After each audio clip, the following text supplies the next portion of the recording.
Et pour sa part, Alain-Claude Bilebinze était face à la presse nationale et internationale ce matin dans le cadre de sa traditionnelle conférence de presse. Le porte-parole du gouvernement y abordait plusieurs questions d'actualité, comme l'attaque dont étaient victimes il y a 3 jours certains médias de la place. Philika Biyongo Kombila et Guy Franklin Mongenga nous font le point de cette rencontre.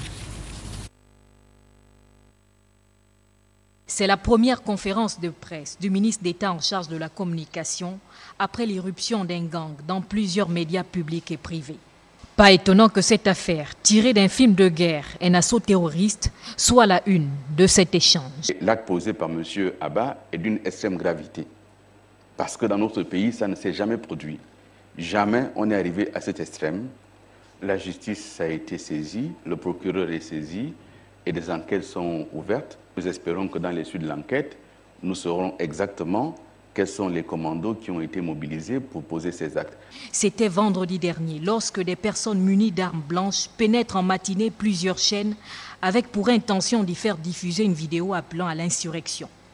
Un état de fait qui démontre des failles dans le système de sécurité dans la plupart des organes de presse. Et des mesures seront prises pour naturellement renforcer les mesures de sécurité.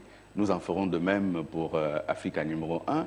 Le ministre de la Défense et le ministre de l'Intérieur, à la demande des responsables de TV+, ont décidé de renforcer la sécurité de cette télévision et de toutes les autres télévisions qui en feront la demande.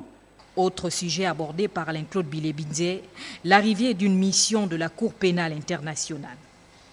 C'est à l'initiative du gouvernement gabonais qui avait saisi au mois de septembre la Cour pénale internationale, septembre 2016, s'agissant d'un certain nombre d'éléments dont nous disposions, qu'une mission de la CPI doit arrive à Libreville pour s'informer, pour rencontrer un certain nombre d'autorités et voir s'il y a lieu ou non d'instruire et donc d'enclencher une procédure.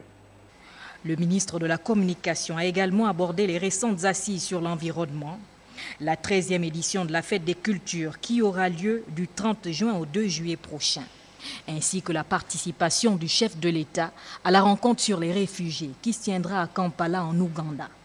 La journée mondiale étant célébrée le 20 juin de chaque année et ce, depuis décembre 2000.